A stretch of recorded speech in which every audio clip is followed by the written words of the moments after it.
Para po sa devotion natin patungkol kay Jesus, the coming King. So, sa Old Testament pa lang po, sa panahon pa lang ni Haring David, kung hindi niyo po kilala si David, no? Si David po yung pumatay kay Goliath at eventually po naging hari po siya at siya po yung pinangakuan ng Diyos na mula sa kanyang lahi ipapanganak ang Mesaya, ang ating Panginoong Jesucristo. At ang ating Panginoong Jesucristo, nung siya po yung pinanganak, siya po ay sabi sa mga New Testament writings, no, siya yung king na nagmula sa lahi ni David. Kaya po, yung first verse pa lang sa New Testament, Matthew chapter 1 verse 1, sabi dito, "This is the genealogy of Jesus the Messiah, the son of David." Bakit po ganito? Alam niyo po si Jesus tsaka si David, si Haring David, yung pagitan po nila around 1,000 years yung pagitan. So, mula sa time ni David, inaasahan na ng mga tao na ipapanganak yung Messiah. Pero hindi na alam kung kailan. At dito po sa New Testament, first verse of the Bible, inintroduce yung Messiah, Jesus the Messiah, the son of David. At dito po marami po ang mga verses na sinulat po rito. At related po ito kay Haring David at sa pagtupad ng Diyos sa kanyang pangako na ipapanganak ang Messiah mula sa lahi ni David. At gaano po ito kahalaga? Ano pong kahalagahan nito? Ang kahalagahan po nito mga kapatid ay yung tinatawag nating Davidic Covenant. Sa medyo mahirap lang yung term, no, pero ganun po sa seminary yung tawag, Davidic Covenant. Ibig sabihin, yung covenant ng Diyos, kasunduan ng Diyos at ng tao, kasunduan ng Diyos at ni Haring David, na mula kay David ipapanganak ang Messiah at siyang maghahari sa lahat ng mga bansa. So yun po yung Davidic Covenant. Ipapanganak yung King, the Messiah. At meron din pong Abrahamic Covenant. Kaya po ang ganda ng first verse ng New Testament eh.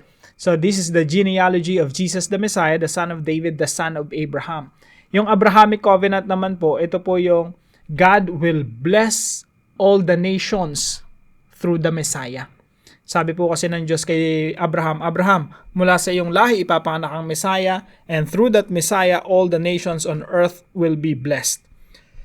So ito pong ito pong Davidic and Abrahamic Covenant. Very important po ito. Kasi po, simula po nang nahulog ang tao sa kasalanan, si Adan at Eva, no? Kasi ang utos ng Diyos kila Adan at Eva, Adan at Eva, humayo kayo at magpakarami, punuin ninyo yung buong mundo.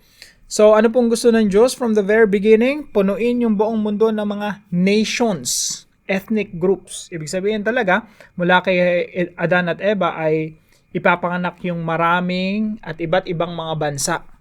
Now, ang problema po, nung nahulog ang tao sa kasalanan, si Eva at Adan po ay napasailalim ng impluwensya ni Satanas. Si Satanas po yung naghari sa mundo.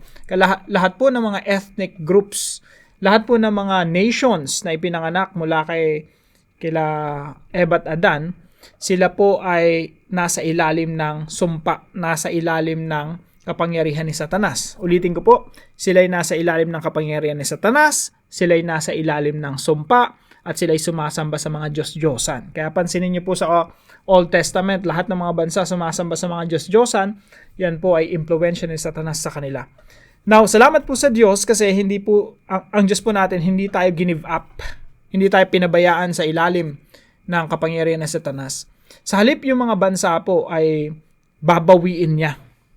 Kaya po, kay Abraham, sabi ng Diyos sa kanya, Abraham, umalis ka nga dyan sa bayan mo, sa sarili mong lugar, mga Diyos-Diyosan yung sinasamba yan, sumunod ka sa akin, no? Ituturo ko sa iyo isang lugar kung saan ka maninirahan. At pinangakuan ng Diyos si Abraham na, Abraham, mula sa iyong lahi ipapanganak ang Mesaya, at sa pamamagitan ng Mesaya, yung mga bansa na nasa ilalim ng sumpa ay pagpapalain ko. Isipin niyo po yan. Yung mga bansa, mga ethnic groups na nasa ilalim ng sumpa at sumasamba sa mga Diyos-Diyosan, Abraham, pagpapalain ko sila. I will bless them. So from being cursed to being blessed. Kaya po, sa pamamagitan ng Panginoong Jesucristo, lahat ng nananampalataya sa Panginoong Jesucristo ay ikinukonsider na anak ni Abraham sa pananampalataya at sila rin ay kabilang sa mga pinagpala ng Diyos. Now, hindi lamang po yun, sa time ni Abraham hanggang kila David, sobrang habang panahon yun, thousands of years. At ito si David, pinangakuan rin ng Diyos. Sabi ng Diyos kay David, David, mula sa iyong lahi papanganak ang Messiah, at siya naman ang maghahari sa lahat ng mga bansa. So, dual po yun, no? Again, balikan natin si Satanas. Si Satanas, siya yung king of the nations, at lahat ng mga bansa nasa ilalim niya ay nasa ilalim ng sumpa. Now, pagdating kay Abraham, ibe-bless niya. Pagdating kay David, sabi ng Diyos, sa pamamagitan ng iyong anak, yung Messiah, He will rule the nations. So, ano ibig sabihin nito? Ibig sabihin po nito, si Satanas na nagro-rule, matatanggalan ng authority. Ang papalit si Jesus, no? Sisipain niya to si Satanas.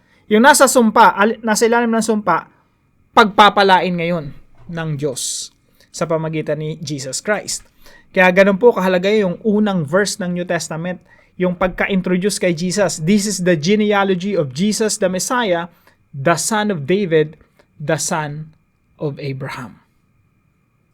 Isang verse lang pero solid, no? Kaya po, ang ating Panginoon Jesucristo, bago siya umakyat sa langit, after niya mamatay doon sa krus, ilibing, at muling nabuhay, after a while, umakyat siya sa langit, sabi niya, all authority. Ibig sabihin, kinik out niya na si Satan, wala nang authority dito sa mundo. Sabi niya, all authority in heaven and on earth has been given to me. Therefore, go, disciple the nations. Disciple the nations. Teach them to obey everything I have commanded you. So, anong nangyayari dito? Lahat ng mga bansa, pagpapalain. Magkakaroon sila ng kaligtasan. Magkakaroon sila ng relasyon sa Diyos. So, all authority, meaning, si Jesus na yung nagro-rule, at the same time, all the nations will be blessed through Jesus Christ. Kaya po, ang dulo ng Biblia, yung Book of Revelation, lahat ng mga tao, mga bansa, ethnic groups, sumasamba at nagpupuri sa Diyos. At yung original plan ng Diyos sa Genesis chapter 1 ay matutupad na sa kahuli-huli ang mga chapters ng Revelation. So, in few minutes, less than 10 minutes, sinamarize ko po yung buong Bible sa inyo. And I hope na-appreciate nyo po yung kabuuan ng Biblia. Talagang napakaganda at nagbibigay ng encouragement sa atin. So, pagpalain po kayo ng ating Panginoon. See you po tomorrow 5 a.m. dito sa ating Daily Devotions.